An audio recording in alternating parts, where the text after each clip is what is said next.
Good morning, everyone. Oh my goodness, what a pleasure to be in your presence. Is this mic hot? Because I know I am. All right.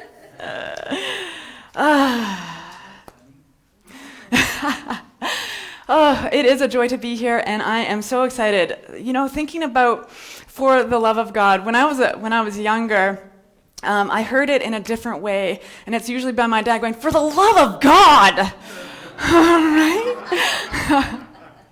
That's what I grew up with, and stepping into a different idea for oneself is to really be stepping into for the love of God.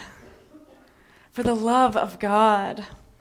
Right? If I ever was looking outside of myself for an idea of love, Rumi showed me a path, right? Those poems that Tammy read are a guide, and you can get lots of different texts about Rumi and all of his poetry. And he brings such an idea of love and oneness and unity and power and presence to life that it's such an easy place to find it within ourselves. Because he does bring it to us in such a way that we can feel it. We can allow it into ourselves.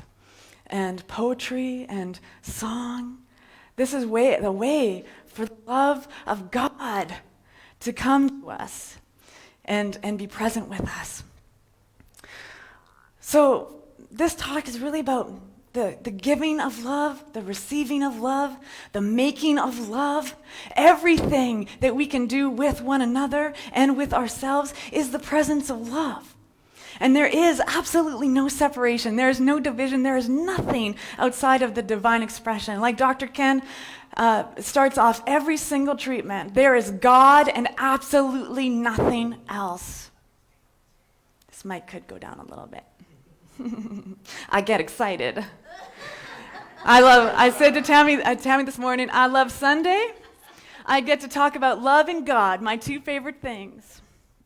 Oh, and my Baptist preacher's coming out. So Ernest Holmes wrote in the Science of Mind textbook, love is the self-givingness of the spirit through the desire of life to express itself in terms of creation. We have a need to create. We have a need to be in community and to create experiences and expressions of love, do we not? Yeah. That's why we're here, right? Yeah. That's why we showed up on this plane of existence in this time period, so that we can be that we can be an expression of love. Ernest Holmes says, we also are told in the New Testament, I use this quote a lot, he that loveth not knoweth not God, for God is love. He that loveth not knoweth not God, for God is love. Love is free from condemnation, even as it is free from fear. Love is a cosmic force whose sweep is irresistible. Oh, who doesn't love being in love? Yeah. Right? When you start dating someone, you're in that little phase of I'm texting, I'm calling, I'm Facebook stalking. I am ready to be in love. Right? So what gets in our way? What gets in our way of letting love live through us? Because what we seek outside of ourselves can only be found one place. Where's that? Within. Right? So when we're looking outside of ourselves for love, what are we going to find? Things to rub up against and go, oh, that's not the love I'm looking for. They don't love me the way I want to be loved. Have they not read my manual? Right? I have a manual of love. Oh, just ask Tammy. She's on the lifelong learning process of how to be in relationship with Steph. And God bless her for sticking it out. God bless her. So we need to get out of our own way. We need to leave the past in the past and the future in the future, and we need to be present right here in presence. Because right here is the presence of the divine, infinite source and supply that has created absolutely everything. It has no limits and limitations of how much love we can receive. It has absolutely nothing and no thing blocking or hindering the good that it is putting forth. It is in an essence of creation absolutely eternally. Eternally. It is always creating more of itself. It's like, oh, I want more. I want more of this love. This love is so good. I want it. So we need to let go of the past. We need to set down all the baggages and the suitcases and the trunks of all of that old stuff. Right? Oh, someone hurt me when I was 4 years old, and I've been carrying it around for 43 years. Wait, that makes me negative something.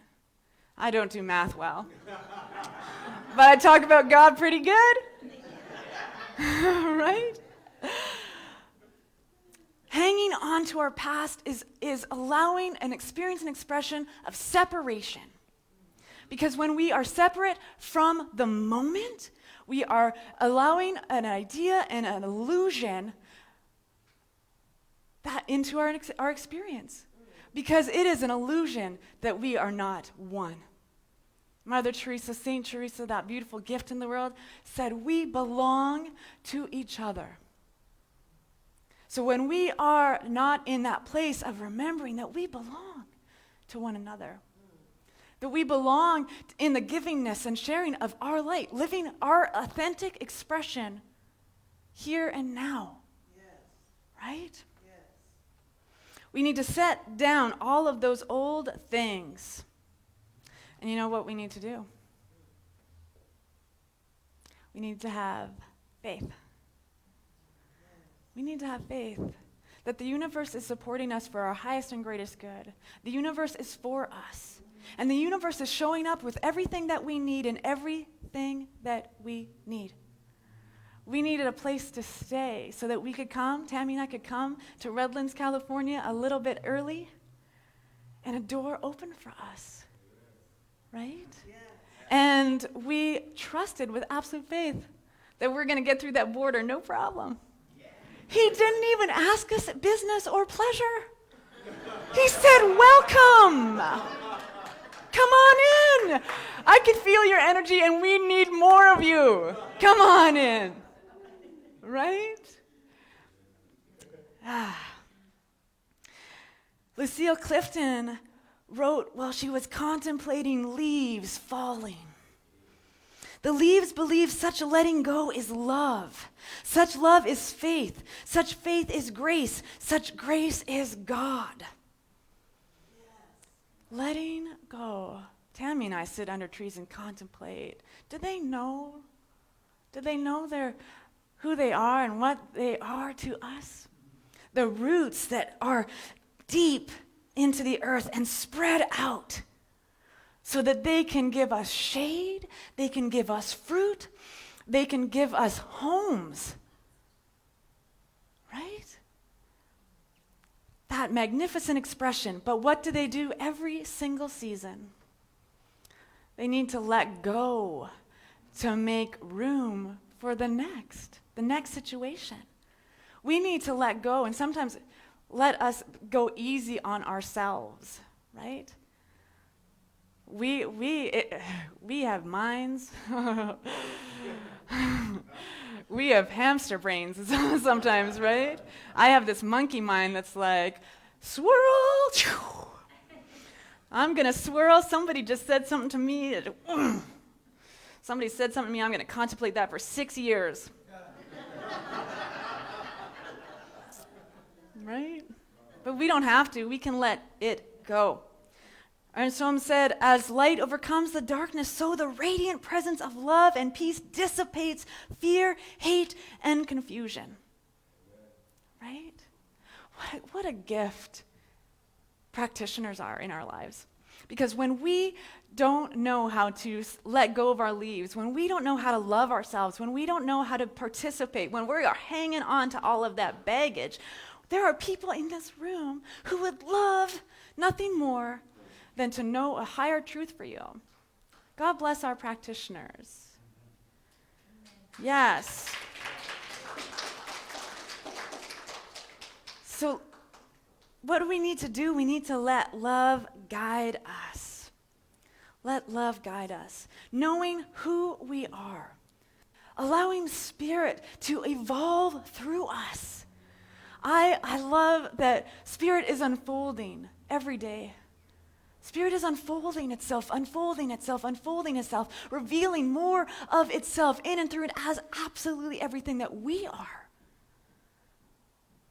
We are bright, shiny expressions of a divine intelligence. It didn't make us and then said, here, just go out and figure it out on your own. It's an intelligence. Do you think an intelligence could create mountains and create trees that knew how to bear fruit? That's a brilliant divine intelligence. And we are that substance. We are Spirit being created as form. We are the energy of the divine, intuitive expression. We have to trust ourselves that we were given a gift. Anyone know what the intuitive self is? Yes. It's a gift. That's Spirit. We need to get out of our own way and allow Spirit to whisper its praise and glory into our ear so that we can rise up and praise and glory. We are powerful. We are divine, infinite expressions of life and love. Right, Rumi? When we love ourselves, we love each other. And when we love each other, we love ourselves. And when we love everything, we are loving God. Yes. And what we love creates more. Maya Angelou wrote, "In the flush of love's light, we dare be brave. And suddenly we see that love costs all we are and ever will be. Yet it is only love which sets us free." Right? Trusting that you are on the right path, trusting that you are love's expression, trusting that you have the power and presence within you to be a magnifier and multiplier of that which is given. Rumi, I just love Rumi. So inspiring. Love is the house of God, and you are living in that house. Yes. Rumi said, "When I am with you, everything is prayer." Right? When we are with each other, when we are in community, we are reflections of the whole. We are not individualized sparks expressing all willy-nilly in life. We are an expression of wholeness, outpouring and outpicturing. And when we are in community, we allow ourselves to be a whole. We are a little tiny speck of divinity in the wholeness of life. And we support each other's specks. We support each other's vision. We support each other's love and expression. We support each other's suffering and pain. When we are in this together, there is nothing that is separate. Nothing that is separate. We are in this together because we are here in the presence to show the way. To show the way. When I love or act from love, it is not my ego self that is doing the loving. It is something bigger than I am. Love is an ultimate principle, and to act from love is to be the kind of loving, to make space for all of the engagement of the true self, your true nature of being. To be kind, to be true, and to manifest a divine love. This is the highest calling we could possibly ever experience, to love one another. The way to make love is the way God will be with you. Until your eyes constantly exhale love as effortless as your body yields scent. Your task is not to seek for love, but merely to seek and find all the barriers within yourself that you have built against it.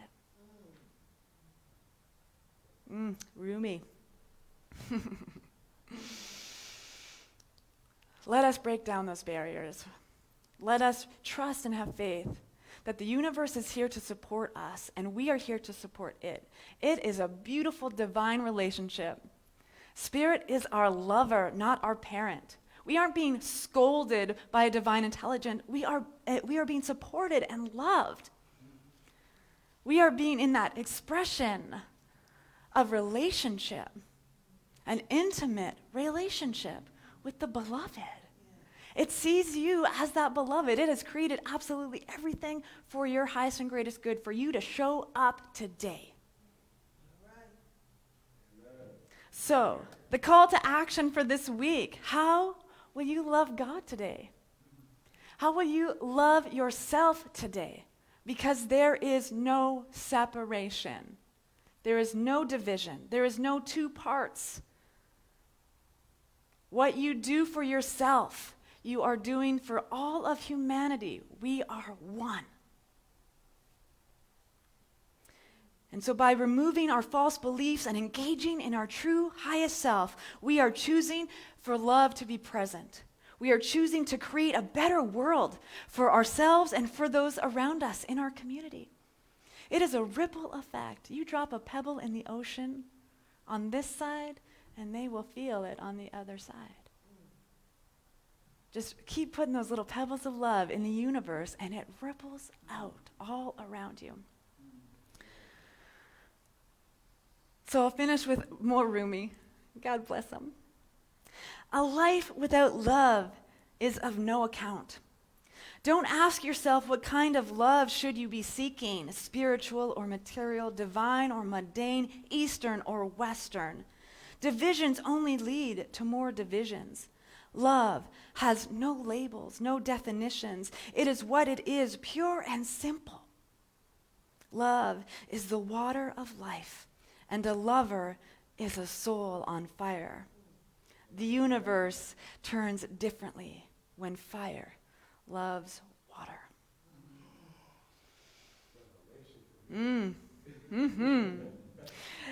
So our affirmation, I'll say it once and then we'll say it together if you so choose. I am a place where love is present, and I allow love to flow through all I am, all I do, and all I share with the world. I am a place where love is present. And I allow love to flow through all I am, all I do, and all I share with the world. Namaste.